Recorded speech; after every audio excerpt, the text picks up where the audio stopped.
Hello, मेरा नाम है Mausam and welcome back to my YouTube channel जिसका नाम है स्टोरीज विद सीजन।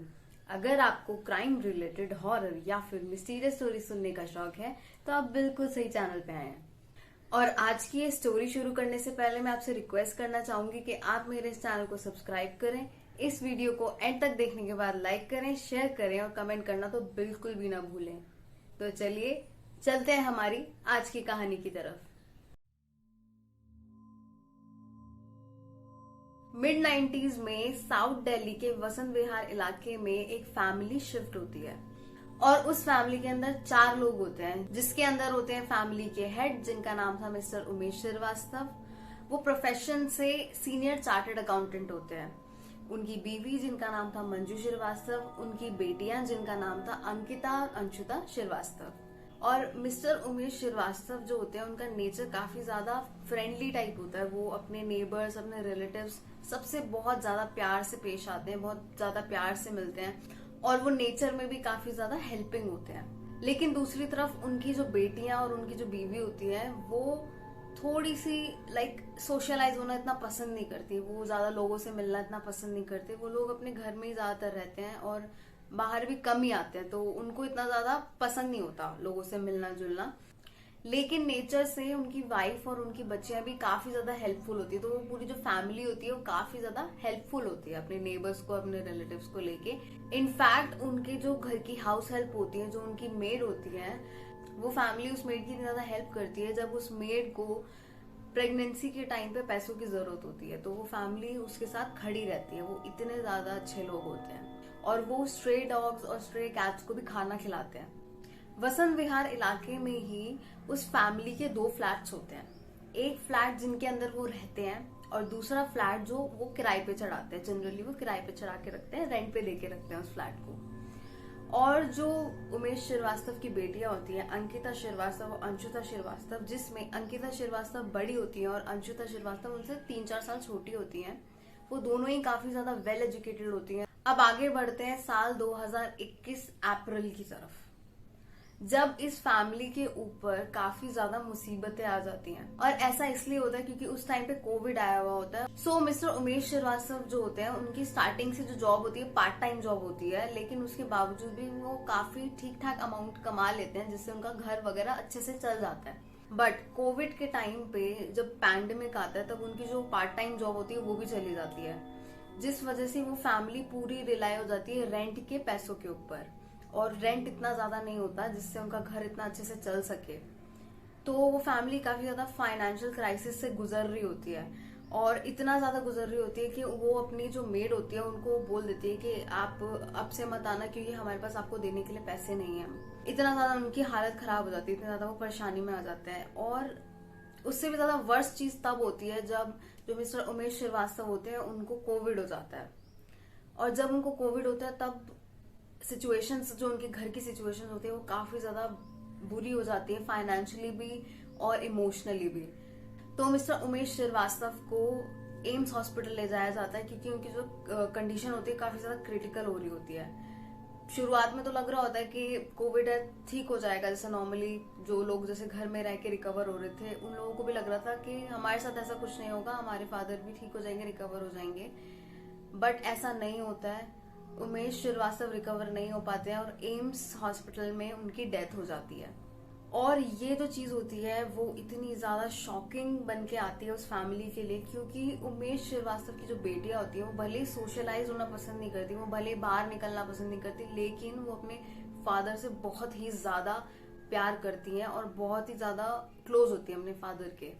तो वो चीज उनके लिए इतना बड़ा शॉक बन के आता है कि वो अपने आप को संभाल नहीं पा रही होती। उनको समझ नहीं आ रहा होता कि अब हम आगे क्या करेंगे, क्योंकि एक इकलौता कमाने वाला जो इंसान होता है इस फैमिली का, जो हेड होता है, वही चला जाता है। क्योंकि कोविड के टाइम पे वो फैमिली इतना ज्यादा ऑलरेडी सफर कर रही थी फाइनेंशियली, और जब उनके फादर को कोविड हो गया तो उसके बाद जो उनको हॉस्पिटल ले जाना और उस सब में जब खर्चे हो गए और कर्जा चढ़ गया उनके ऊपर, तो उनके पास इतने भी पैसे नहीं बचे कि वो अपने फादर का अंतिम संस्कार कर सके। वो बिल्कुल ही 1 रुपया भी नहीं बचा था उनके ऊपर, ना कोई अकाउंट में पैसे, ना ऐसे कोई उनके पास पैसे थे। तो वो बहुत ज्यादा बहुत ज्यादा हेल्पलेस हो गए थे। लेकिन जो सोसाइटी थी उनकी, जहाँ पे वो रहते थे वसंत विहार में, क्योंकि उनके फादर का नेचर इतना अच्छा था कि वो हर किसी की हेल्प करते थे जब वो जिंदा थे, तो इस वजह से सोसाइटी ने मिलके पैसे इकट्ठा किए उनके फ्यूनरल के लिए, और फिर जाके उनका अंतिम संस्कार किया गया।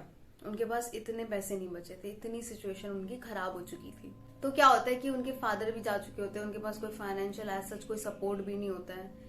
तो अब क्या होता है, अब सिचुएशन और ज्यादा वर्स हो जाती है। मतलब एक चीज होती है ना कि लाइफ तुम्हें नॉकआउट पे नॉकआउट करे जा रही है, वही उनके साथ हो रहा होता है। उनके फादर की डेथ के बाद उनकी मम्मी को कोई एक मेजर हेल्थ इशू आ जाता है, जिस वजह से वो बेड रिडन हो जाती हैं और वो बेड से उठ नहीं सकती हैं, वो कोई काम नहीं कर सकती। तो ये चीज और ज्यादा उन लड़कियों के लिए परेशानी वाली हो जाती है, क्योंकि अब उन लड़कियों को अपनी मम्मी की दवाइयों की और हर चीज का खर्चा वगैरह भी देखना होता है, और अर्न करने वाला कोई नहीं होता। अब आप सोचोगे कि इतनी भी क्या प्रॉब्लम है, एक घर है उनका किराए पे चढ़ा हुआ है, वहां से पैसे आ रहे हैं उनके पास, और दोनों वेल एजुकेटेड हैं, दोनों ही जॉब कर सकती हैं।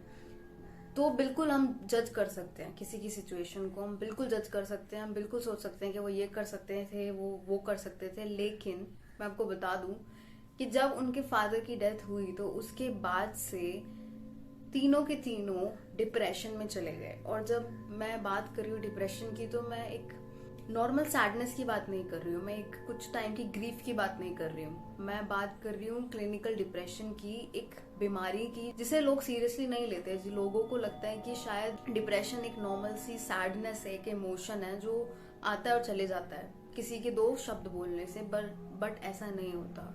अगर कोई इंसान डिप्रेस्ड है तो आप उसको कितना भी पैसा दिखा दो, कितनी भी उसको वर्ड्स बोल लो अच्छे, जब तक उसको थेरेपी नहीं मिलेगी, जब तक उसको दवाइयों का सहारा नहीं मिलेगा, तब तक वो इंसान ठीक नहीं हो सकता।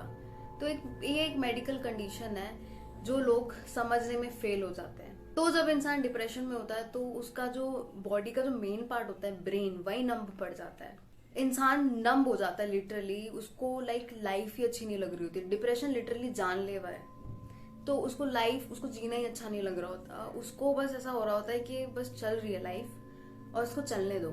जो लोग डिप्रेस होते हैं वो लोग प्रोडक्टिव तो होना चाहते हैं, लेकिन वो हो नहीं पाते क्योंकि उनका शरीर और उनका दिमाग अलाउड नहीं करता उनको। तो सेम उनके साथ हो रहा था, वो प्रोडक्टिव होना चाह रहे थे, वो चाह रहे थे कि वो अपनी सिचुएशन को सुधारें, लेकिन वो डिप्रेशन में थे, वो कैसे सुधारते। और उनको पूछने वाला कोई नहीं था कि आपको क्या प्रॉब्लम है, आप बैठ के बात करो, या कोई भी ऐसी चीज। हमारी कंट्री में वैसे भी जो माइंड की जो बीमारियां हैं, जो डिप्रेशन या दिमाग से रिलेटेड जो भी बीमारियां हैं, उसको इतना सीरियसली वैसे भी नहीं लिया जाता। तो उनको तो स्पेशली कोई आके वैसे भी नहीं पूछने वाला था, ये तो कुछ अलग ही चीज हो जाती। अब क्या था, क्योंकि वो लोग डिप्रेशन में थे और वो कुछ जॉब भी नहीं कर रहे थे, और बस जो दूसरे घर से किराया आ रहा था उसी से काम चला रहे थे। तो जो किराया आ रहा था उससे खर्चे पूरे नहीं हो पा रहे थे, क्योंकि उनकी जो मम्मी थी उनकी मेडिकल कंडीशन की वजह से दवाइयां लानी पड़ती थी, खर्चे हो रहे थे बहुत ज्यादा, तो उनको उधारी पे जीना पड़ता था। और लोग उनको उधार दे देते थे क्योंकि लोगों को पता था कि उनकी सिचुएशन कैसी है। और वो दोनों लड़कियां शुरू से ही बाहर आना इतना पसंद नहीं करती थी, तो डिप्रेशन के बाद तो बिल्कुल ही बाहर आना उन्होंने बंद कर दिया। वो जस्ट बेसिक चीजें पूरी करनी होती थी, जैसे कि राशन लेने जाना, उधारी पे पैसे लेना, ये सब के लिए बाहर निकलती थी। इससे ज्यादा डॉग्स और कैट्स को खाना खिलाने, उसके अलावा वो बाहर ही नहीं निकलती थी।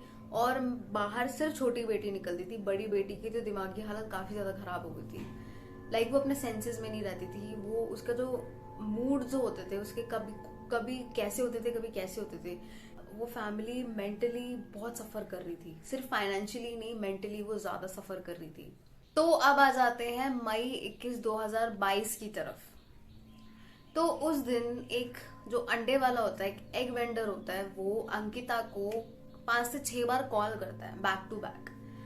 तो वो उसको इसीलिए कॉल करता है क्योंकि जो अंकिता होती है उसने उस एग वेंडर से कुछ दिन पहले कुछ पैसे उधार पे लिए होते हैं, और उसने बोला हुआ होता है कि आप सैटरडे को मुझसे वो पैसे वापस ले लेना। तो वो उन्हीं पैसों के लिए फोन करता है अंकिता को, लेकिन वो पिक नहीं करती। तो वो ज्यादा सोचता नहीं इस बारे में, वो सोचता है कोई बात नहीं, मैं बाद में बात कर लूंगा, कोई दिक्कत नहीं है। तो जो एग वेंडर होता है वो बेसिकली नेबर होता है श्रीवास्तव का, और वो उनके घर के आगे ही रोज अपनी जो व्हीकल होता है उसको पार्क करता है। तो वो लोग ऐसे एक दूसरे को जानते हैं। तो सेम डे क्या होता है, जो श्रीवास्तव होते हैं उनको दो जो ग्रोसरी स्टोर्स होते हैं उनमें से एक ग्रोसरी स्टोर से कॉल आती है, और वो जो दोनों ग्रोसरी स्टोर्स होते हैं उन दोनों ग्रोसरी स्टोर्स से जो श्रीवास्तव होते हैं उन्होंने उधार लिया होता है। तो दोनों ग्रोसरी स्टोर्स का नाम होता है, एक का नाम होता है जैन स्टोर और दूसरे का नाम होता है प्रशांत ग्रोसरी स्टोर। तो अब क्या होता है, जो प्रशांत ग्रोसरी स्टोर होता है उससे कुछ टाइम पहले ही श्रीवास्तव ने कम से कम 30,000 रुपए तक का राशन लिया होता है, और जो जैन स्टोर होता है उससे कुछ टाइम पहले 6,000 रुपए तक का राशन लिया होता है। और वो दोनों ही स्टोर्स उनको उधारी पे देते रहते हैं, क्योंकि हर कोई उन लोगों की कंडीशन जानता है। तो वो जो दोनों स्टोर्स होते हैं वो माइंड नहीं करते उनको उधारी पे राशन देने में। तो उस दिन क्या होता है, उस दिन होता है सैटरडे, और कुछ दिन पहले ही जब वो फैमिली, श्रीवास्तव की जो फैमिली होती है, वो जब उधार पे पैसे और राशन वगैरह लेती है, तब उन सबको प्रॉमिस करती है कि हम सैटरडे को आप सबके पैसे लौटा देंगे। तो क्या होता है कि वो जो स्टोर ओनर्स होते हैं वो सेम डे पे कॉल करते हैं उस फैमिली को, बट कोई फोन नहीं उठाता है।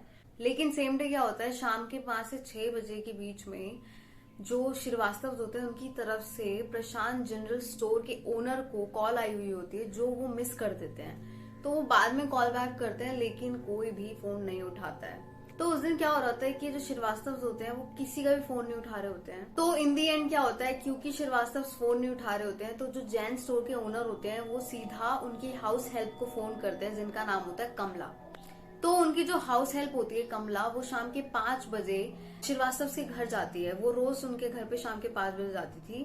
तो सेम डे वो जाती है, और जो कमला होती है वो काफी ज्यादा हेल्प करती है उस फैमिली की, उनके क्लीनिंग से लेकर उनके खाना बनाने में। और इनफैक्ट जब उनके फादर एम्स में भर्ती थे तब भी कमला उनके फादर को हॉस्पिटल ले जाने वगैरह में काफी हेल्प करती थी उनकी।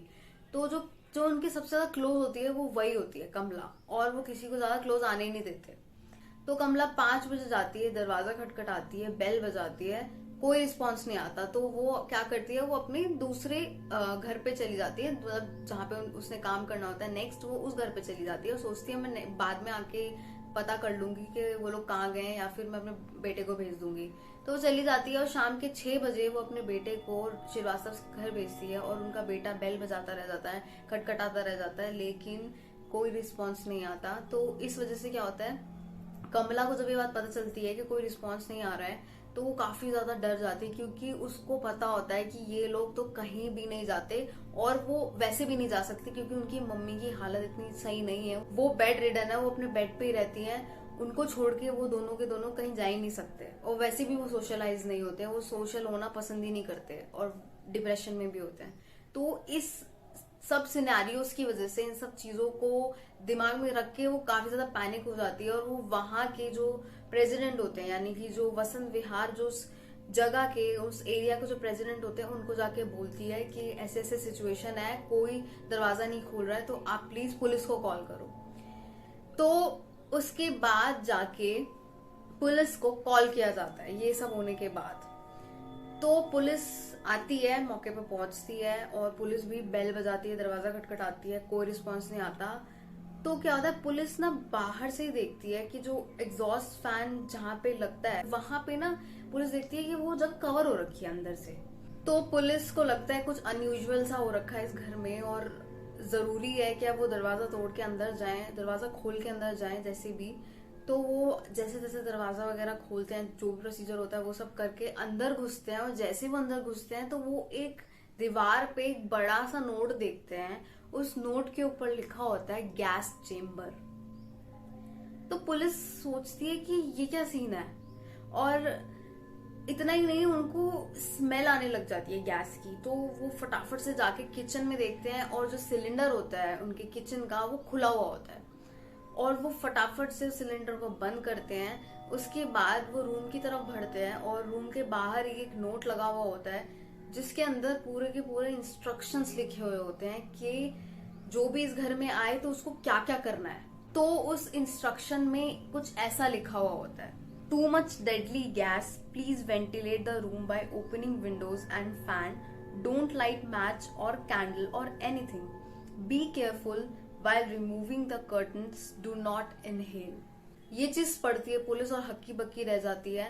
पुलिस जल्दी से जो भी गैसेस होती है, जो भी स्मेल आ रही होती है, उनको दरवाजे वगैरह खोल के उसको बाहर निकलने देती है। तो ये सब करने के बाद, गैस वगैरह बाहर निकालने के बाद, पुलिस जैसे ही कमरे के अंदर घुसती है, जो बेडरूम होता है उसके अंदर घुसती है, वो जो नजारा देखती है ना, पुलिस का दिमाग खराब हो जाता है देख के। पुलिस देखती है कि उस रूम के अंदर बेड पे तीनों, यानी कि माँ और दोनों बेटियां, उन तीनों की लाश पड़ी हुई है, उनकी बॉडी पड़ी हुई है और तीनों की नोज से खून आ रहा होता है। और उस रूम के अंदर का जो सिनेरियो होता है वो होता है मेन डरावना, क्योंकि उस रूम के अंदर 3 अंगीठियां जल रही होती हैं, प्लस वो जो खिड़की होती है उस रूम की, इतनी बड़ी सी खिड़की होती है, उस खिड़की को फॉइल पेपर से और ब्राउन टेप से पूरा कवर किया होता है। और जितनी भी उस घर में खिड़की वगैरह होती है, छोटी छोटी जो जगह होती है, जैसे कि वो एग्जॉस्ट फैन वाली जो खिड़की होती है, उस तक को उन लोगों ने ऐसे कवर कर रखा होता है कि कहीं से भी वो जो गैस होती है वो बाहर ना निकल जाए। उन लोगों ने बेसिकली सुसाइड किया होता है। ये सुसाइड होता है, ये देख के पता चल रहा होता है कि ये एक सुसाइड है, और ये इतना भयंकर सुसाइड होता है। और बाद में पता चलता है कि जो भी चीज उन लोगों ने की होती है अपने आप को मारने के लिए, ये उन लोगों ने YouTube से सीखी हुई होती है कि कैसे अपने आप को मारना है, कैसे अपने घर को गैस चेम्बर बनाना है। तो वो क्या करते हैं, जो अंगीठियां होती हैं उनको रख लेते हैं और टेप्स वगैरह लगा देते हैं, पूरा ढक देते हैं जगह को, कमरे को। उसके बाद उन अंगीठियों के अंदर से कार्बन मोनोऑक्साइड निकलता है, जो कि एक जानलेवा गैस है। और उस कार्बन मोनोऑक्साइड की वजह से वो लोग तड़प तड़प के मर जाते हैं, क्योंकि ऑब्वियसली वो गैस चेम्बर बन जाता है और उन लोगों ने सिलेंडर भी खोला हुआ होता है। तो इतना ज्यादा भयंकर माहौल बना रखा होता है कि थोड़ी सी अगर कहीं से भी थोड़ी सी भी आग लगे तो पूरा घर ही फट जाए। और इनफैक्ट मौके पे पुलिस को सुसाइड नोट्स मिलते हैं, सुसाइड नोट नहीं, सुसाइड नोट्स मिलते हैं, जिसके अंदर उन लोगों ने इतना कुछ लिखा हुआ होता है अपनी फाइनेंशियल, अपनी साइकोलॉजिकल प्रॉब्लम्स के बारे में। उनमें से एक लेटर के अंदर उन्होंने साफ लिखा हुआ होता है कि हम अपनी लाइफ से हार चुके। और उन लोगों ने उन लेटर्स में ये बताया हुआ होता है कि कैसे उनका जो दूसरा घर होता है, जो दूसरा फ्लैट होता है, जो उन्होंने किराए पे चढ़ा रखा होता है स्टार्टिंग से, उस फ्लैट के जो किराएदार होते हैं उनको कैसे वो 5-6 महीने पहले निकाल चुके थे, क्योंकि वो ये जो सुसाइड प्लान था, ये जो मास सुसाइड था, वो 1 साल से प्लान कर रहे थे। वो 1 साल पहले कर लेना चाहते थे ये, लेकिन ड्यू टू सम रीजंस वो सुसाइड प्लान नहीं कर पाए। तो उन्होंने उन लोगों को, किराएदारों को निकाल दिया, क्योंकि वो नहीं चाहते थे कि उनके जो सुसाइड प्लान है उसमें कोई बाधा है। इनफैक्ट उन्होंने उन लेटर्स में अपनी जो हाउस हेल्प थी, जो कमला थी, उसको थैंक यू बोला था सब चीजों के लिए जो भी उसने उन लोगों के लिए किया, प्लस सॉरी बोला था, माफी मांगी थी ये कदम उठाने के लिए कि हम माफी चाहते हैं कि हम ये कदम उठा रहे हैं, बट हम और कुछ नहीं कर सकते, हम अपनी लाइफ से हार चुके हैं। वो तो ये सब चीजें सबको कहीं ना कहीं लगता तो था कि ये लोग, ये जो फैमिली ये प्रॉब्लम में रहती है मेंटली, और ये काफी ज्यादा अब और ज्यादा लोगों से मिलना बंद कर चुके हैं और इतना ज्यादा सफर कर रहे हैं। सब जानते तो थे, लेकिन किसी ने ये अंदाजा नहीं लगाया था कि ये लोग इतने भयंकर तरीके से सुसाइड कर लेंगे। उन लोगों ने कुछ दिन पहले एक वेबसाइट से अंगीठियां वगैरह ये सारी चीजें मंगवा ली थी ऑलरेडी, ताकि वो अपने इस प्लान को एग्जीक्यूट कर सके। और उनके एक नोन ने यही बात बोली थी कि फाइनेंशियल से ज्यादा साइकोलॉजिकल प्रॉब्लम की वजह से उन लोगों ने सुसाइड किया है। वो लोग काफी ज्यादा मेंटली सफर कर रहे थे। वो इजीली अपने जो दूसरे मकान है उसमें वापस से जो किराएदार है उनको रख के पैसे उनके पास आ सकते थे, वो जॉब भी कर सकते थे, वो सब कर सकते थे। लेकिन प्रॉब्लम यह है, जब दिमाग से इंसान बीमार हो जाएगा तो वो फिजिकली काम ही नहीं कर सकता। प्रॉब्लम यही है, यही रीजन है उनके सुसाइड का, यही रीजन होता है लोगों के सुसाइड करने का। इसीलिए कभी भी किसी को यह मत बोलो कि वो कावर्ड था कि उसने सुसाइड कर लिया। जो सुसाइड करते हैं वो बिल्कुल भी कावर्ड या कायर नहीं होते हैं। वो लोग सफर कर रहे होते हैं, वो साइलेंटली इतना सफर कर रहे होते हैं कि आप लोग और हम लोग सोच भी नहीं सकते, हमारे बियॉन्ड होती है वो चीज। इसलिए कभी भी किसी को जज नहीं करना चाहिए।